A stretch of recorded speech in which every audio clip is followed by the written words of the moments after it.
So let's go straight to the point in this video. This is the second half. I'm losing, and this is what I'm going to do, and I highly recommend it. So most of you have asked me what's the selection criteria for the kickoff glitch.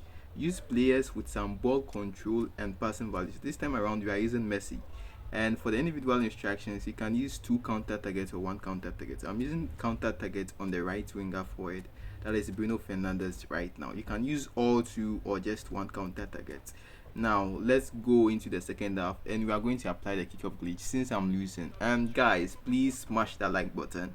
So the kickoff glitch is very simple: to AMF, to CF, to AMF again, and quick through pass. And we're gonna do a cut-in and then easy kill, very easy. 1-1, we are back in the game. So when picking the AMFs for the kickoff glitch, you have to make sure your AMF has some ball control. Around 85 ball control is okay. This is assisted Keza switching. Next video would be about manual switching, but I want to emphasize something in this video.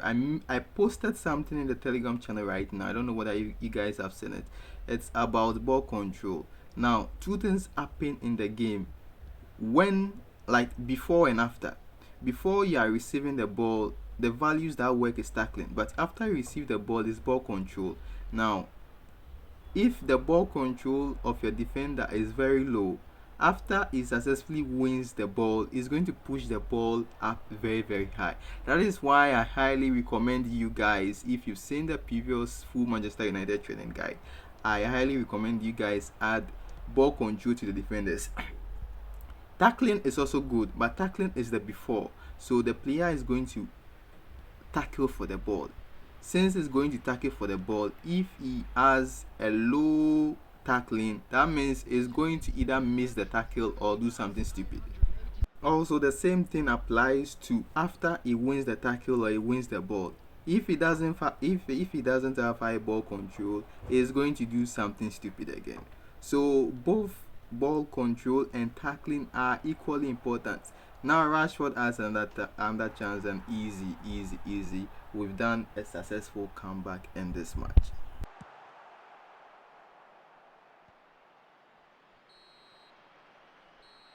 So I'll just show 2 training guys and we're heading into the next match. But there's this AC Milan pack, and fortunately for me, Konami gave me a center back version of my favorite player, Tammy Abraham. CB Tammy Abraham. Konami is really stupid. This is also far I've trained the center back version of Tammy Abraham. Full ball control. Defenders need ball control and tackling. But for the strikers, they don't need any ball control at all. Trust me when I say they don't need any ball control at all. I know in the past we've talked about strikers needing ball control, but they don't need ball control. And I'll explain that in a minute. But here is how I trained Fofana: finishing, speed and kicking power, and then physical contact. There is a relation between finishing and kicking power. If the kicking power is too high, it reduces the finishing. So you'd have to play with the values. But then kicking power is also important. So you'd have to play with the kicking power and finishing.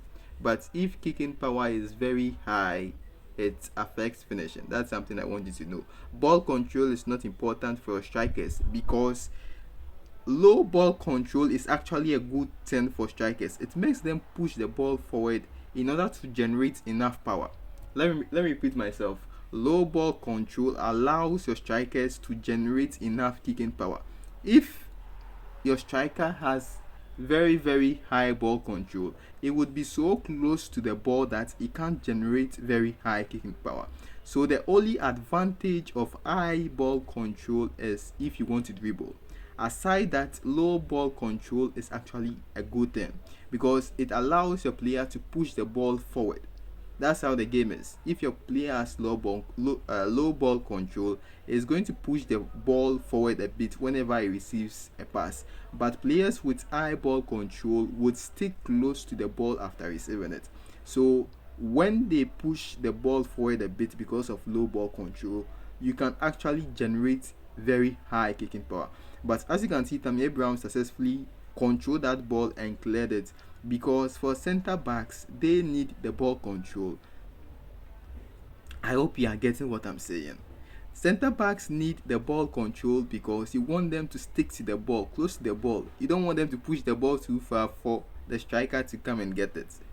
So this is the reverse psychology in eFootball. Strikers don't need ball control.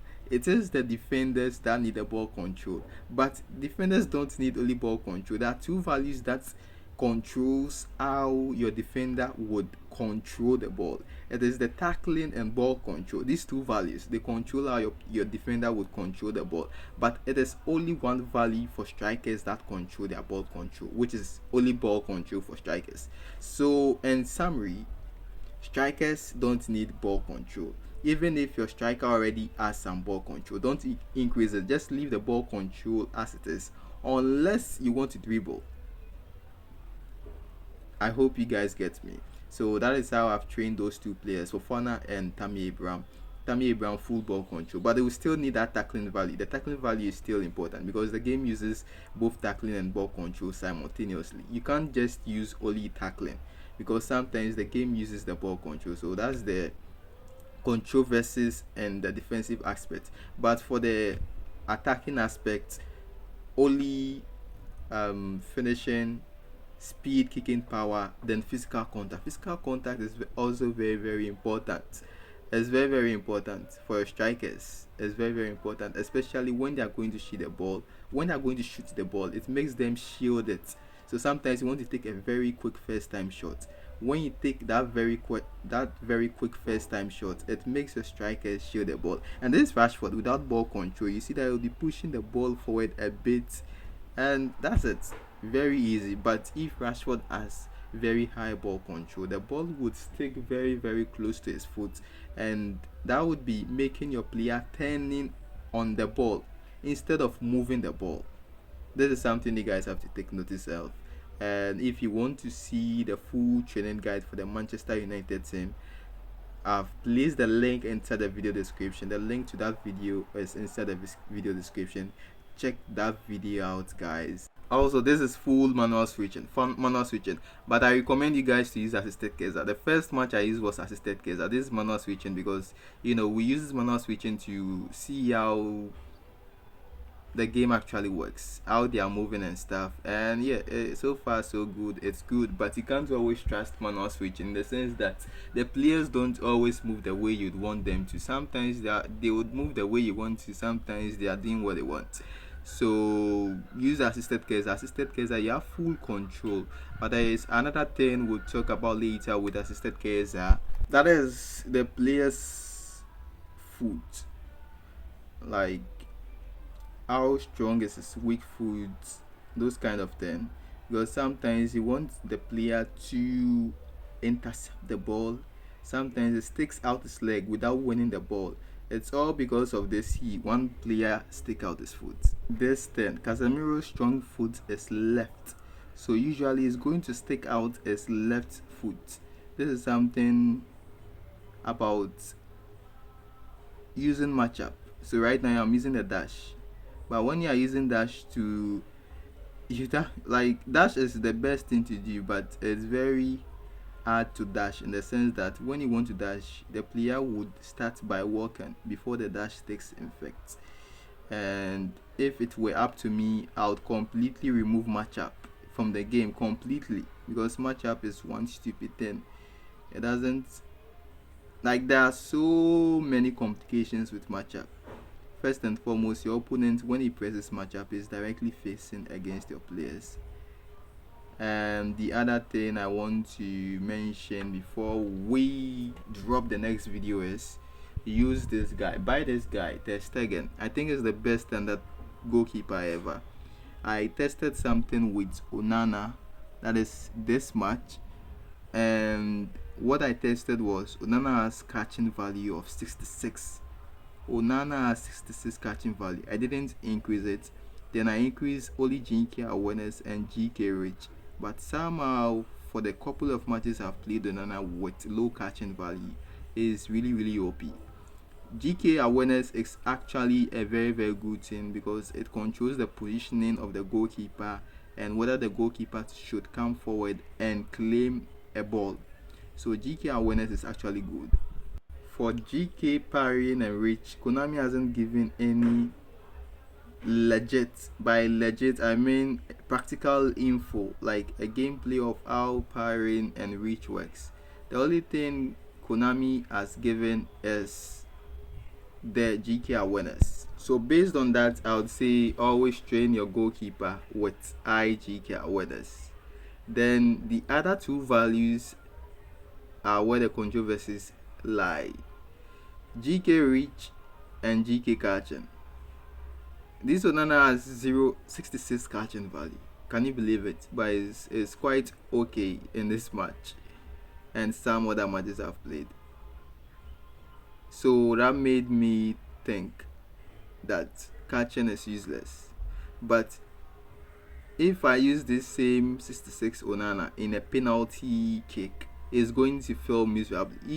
If the opponent plays the penalty in the middle and I stood in the middle, Onana is going to save that penalty because his catching value is very, very low, 66. So for catching value, I noticed its effects in penalties. It's very, very clear in penalties, but in the real game, it's very hard to tell the effects of catching, because just this much, even though I've considered one goal with Onana, that same goal, if I use a different goalkeeper, is going to consider that same goal. So regardless of the catching value, it doesn't matter. Catching value should be okay. Like, you can leave the catching value as it is, but I know GK awareness is important. For parrying, I can't tell that much. But guys, I'll see you in the next video. Like, share, subscribe, and join the Telegram channel.